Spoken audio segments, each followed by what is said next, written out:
let's go over to Solana, and the Solana Saga had some news come out this week. What's going on here, Kai?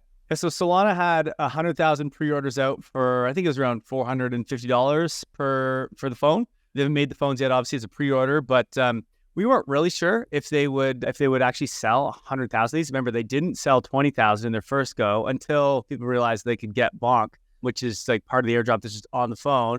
Then it went nuts. So they were like, okay, we got some momentum back. Let's try to sell 100,000. And they did. And it took, I don't even know, what was it like? Couldn't have been more than a month. Yeah, 30 days. 30 days to sell 100,000 phones. And they're actually past it now. So what the situation now is, like, the phone's gone up to 500 or 550.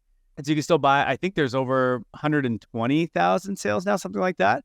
So pretty big deal. I think why this matters and what I think Solana's excited about is devs can now start to build applications that are specific for the Solana Saga phone, like mobile crypto apps that have no restrictions from the Apple Store, no restrictions from Google, and have native features right in the phone itself. They've never been able to do that. And so this should open up an innovation cycle that I'm pretty excited about.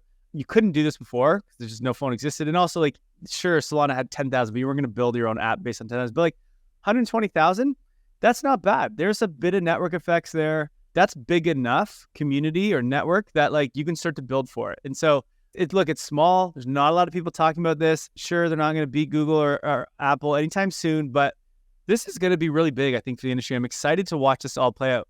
Now, here's the coolest thing. This has nothing to do with the phone specifically, but Anatoly, who's the founder of Solana, tweeted this out. They sold the phone through Shopify, and Shopify has that ability to connect a wallet and pay with USDC. And they sold almost half of it through crypto and half of it through credit card, right? And so $20 million in sales on phones from USDC, $20 million from credit cards.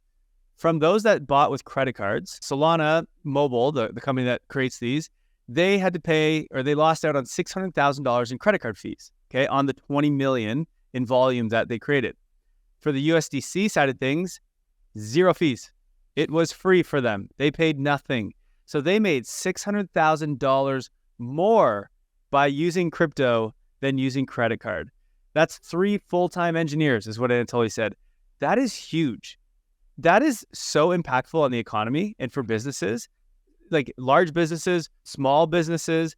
It's such a big deal. And I think this is the most bullish news that came out of this, because that's a case study that can now get shown to other businesses saying, here's why you need to integrate USDC. I go to convenience stores all the time, or smaller stores, especially around the world, where, in the US and Canada, you usually can use a credit card to buy even something that's $1. They don't really care anymore. They've kind of just said, screw it, we'll just put up with it. But around the world, in Chile, where I just was, in Argentina, where I just was, they usually have minimums. It's they used to do this 10 years ago. If you remember when credit cards first became a thing, it was you had to spend $5 or $10 at least to use a credit card. It's because they're getting charged 30 cents plus 3% fee or whatever it is. So on $1, that's, 40% of your fee. It makes no sense.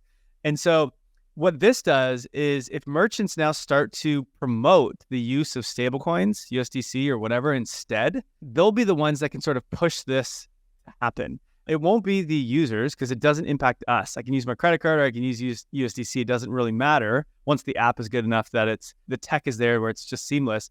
But the merchants are really going to want you to use USDC. And I think that there is a potential that they start to push this. If we can get some biz devs to start going to these convenience stores and say, hey, stop pushing cash over credit card, instead push stable coins, this is a way better deal. And it still allows people to use technology, use their phones, because no one wants to hold cash. I think this is going to be a thing that just really, really picks up in the coming months.